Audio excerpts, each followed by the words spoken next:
Why is it that some of your mixes sound awesome and some of them really don't? Let's talk about it.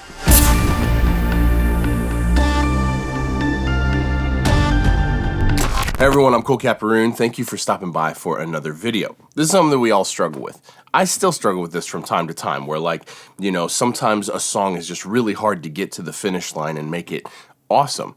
Sometimes there's nothing you can do about it. Sometimes it's down to the song itself, it's down to the arrangement, it's down to the instrumentation and how things were laid out, it's down to the source material that you're being given.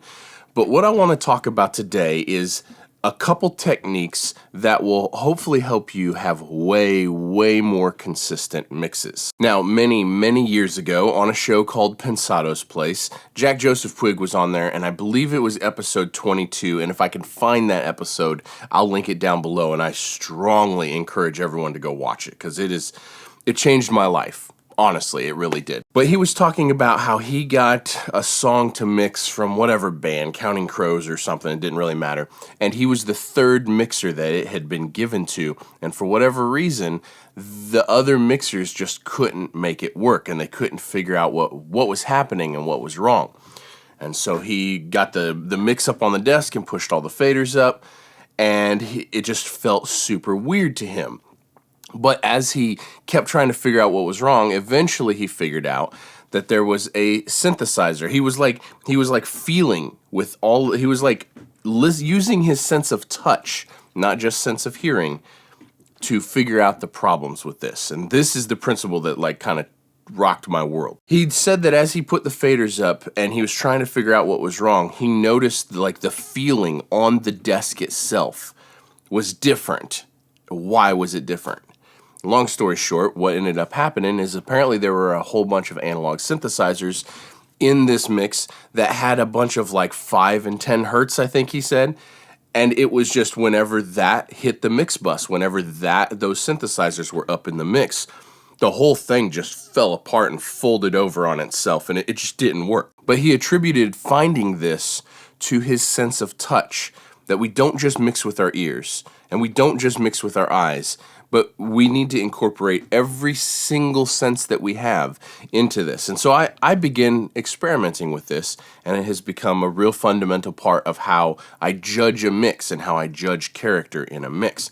So I want to give you some examples of that, and hopefully some of these examples will hold up for you. And if not, at least hopefully this mindset will hopefully help you find some of these techniques that work for you in your room. Now, one of the first things is the personality of your room and of your monitors. For instance, when I was mixing on NS10s, I always knew how much top end to put on a vocal, because there was a way that, at least with my NS10s, there was a way that as I boosted the top end on a vocal, the tweeter on the NS10 started getting sizzly. It crossed over from just sounding brighter to actually getting sizzly. And there was this crossover moment when that happened.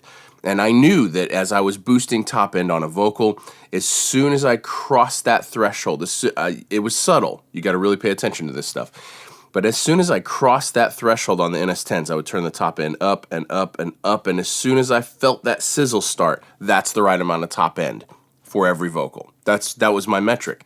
On my Focal Trio 11s that are in the big room over there, when they're in focus mode and I'm judging the low-end thump of the snare drum, I put those in focus mode and I boost the low end somewhere between 150 and 200 hertz depending on the drum, and I boost that low end until it starts. There's a moment when it begins to get kind of woofy sounding. It's like a moment, and again, it's very subtle. But I know that when I'm boosting that low end on that snare drum, if I close my eyes and I boost it, I can hear the moment. And when that moment happens, that's the right amount of low end on the snare drum. In this room, right here, when I'm working on the low end of a mix, there's a moment when I have the low end right, when the desk itself and the floor kind of over, I'm sitting here, the desk itself and the floor over here, they begin resonating. I can feel them moving. And if I can't feel that yet, then I don't have enough low end, or my low end isn't good enough in the mix yet. When I'm judging the low end between a kick drum and a bass guitar, or a kick drum and a synthesizer, depending on what kind of music I'm working on, I will often touch the woofer. Now, I'm not going to advise you guys to do this because I don't want anyone to screw their speakers up and blame me. So if you're worried about it, don't do this. But here's what I do, and I've been doing this for 12 years now at this point. I don't play it very loud, but I will just very, very gently lay a couple fingers on the surround of the speaker. And then I can feel with my two fingers the low-end relationship between the kick drum and the bass guitar, or the kick drum and the synthesizers. And this allows me to make sure that I can make that they're not fighting each other, that kick drum is always gonna punch through no matter what is happening with the other low end of the other instruments.